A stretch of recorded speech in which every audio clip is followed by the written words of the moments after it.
Tahu informasi terkini, kita langsung bergabung dengan jurnalis Kompas TV, Dede Ibin di Ciamis, Jawa Barat. Dede, jadi kenapa pelaku akhirnya dirujuk ke rumah sakit jiwa milik pemerintah provinsi? Ya, baik Paskalis dan juga saudara, saat ini berdasarkan keterangan baik dari pihak kepolisian ataupun dari spesialis ahli kejiwaan, kemarin menyatakan bahwa pelaku tarsum yang telah keji membunuh dan memutilasi istrinya sendiri, itu pada pemeriksaan kejiwaan yang kedua dinyatakan bahwa tarsum harus dibawa atau dirujuk ke rumah sakit Cisarua, Kabupaten Bandung. Memang hasil diagnosa kemarin ketika dimintai keterangan di sel khusus Mapolres Ciamis, tarsum terkadang nyambung dan juga terkadang tidak. Meskipun kondisi tarsum begitu tenang, kooperatif, dan memberikan keterangan yang seutuhnya. Namun yang jadi perbedaan ataupun hingga tarsum harus dirujuk ke rumah sakit Sarua Bandung ini, terkadang kalau ditanya terlalu kelamaan, pertanyaan-pertanyaan terlalu lama, tarsum selalu tidak menyambung. Kemudian juga ini observasi ini untuk menentukan layak dan tidaknya apakah tarsum akan ditindaklanjuti secara proses hukum atau bagaimana dan tidaknya. Kemudian observasi ini dilakukan selama 14 hari. Setelah 14 hari dinyatakan bahwa tarsum mengalami kejiwaan atau gangguan jiwa, maka pihak kepolisian akan bekerja sama dengan pihak kejaksaan serta terlibat dinas yang lainnya untuk menunjukkan bahwa narsum akan dapat jadi proses hukum. Kemudian kalau dinyatakan memang narsum sembuh ataupun tidak mengalami kejiwaan, maka polisi akan melakukan tindak pidana pembunuhan serta disertai kekerasan. Kemudian juga perlu diinformasikan sekali dan juga saudara ketika pemeriksaan kedua kemarin itu selama hampir 30 menit dibandingkan dengan pemeriksaan pertama.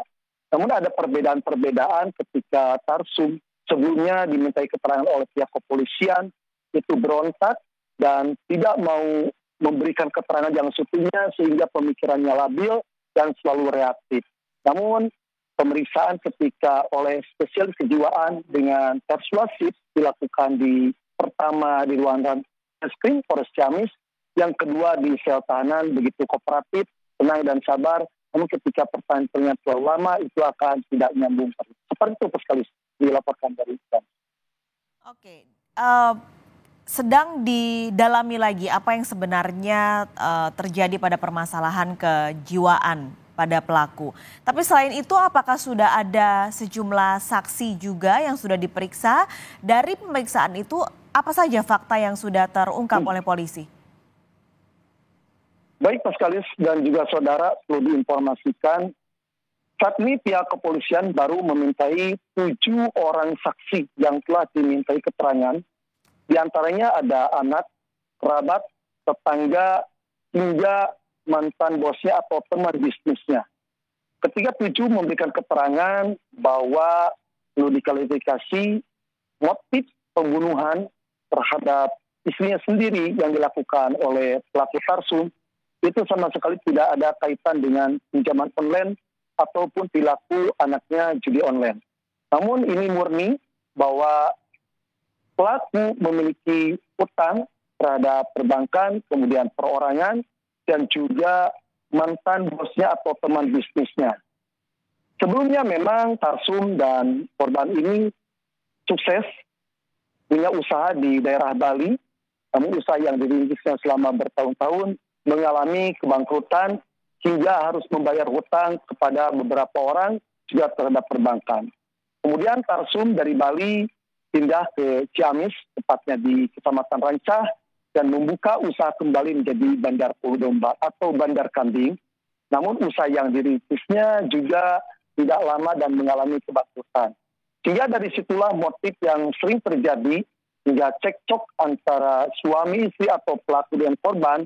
Nah, ada kalimat-kalimat yang memang tersinggung terhadap tarsum atau pelaku ini.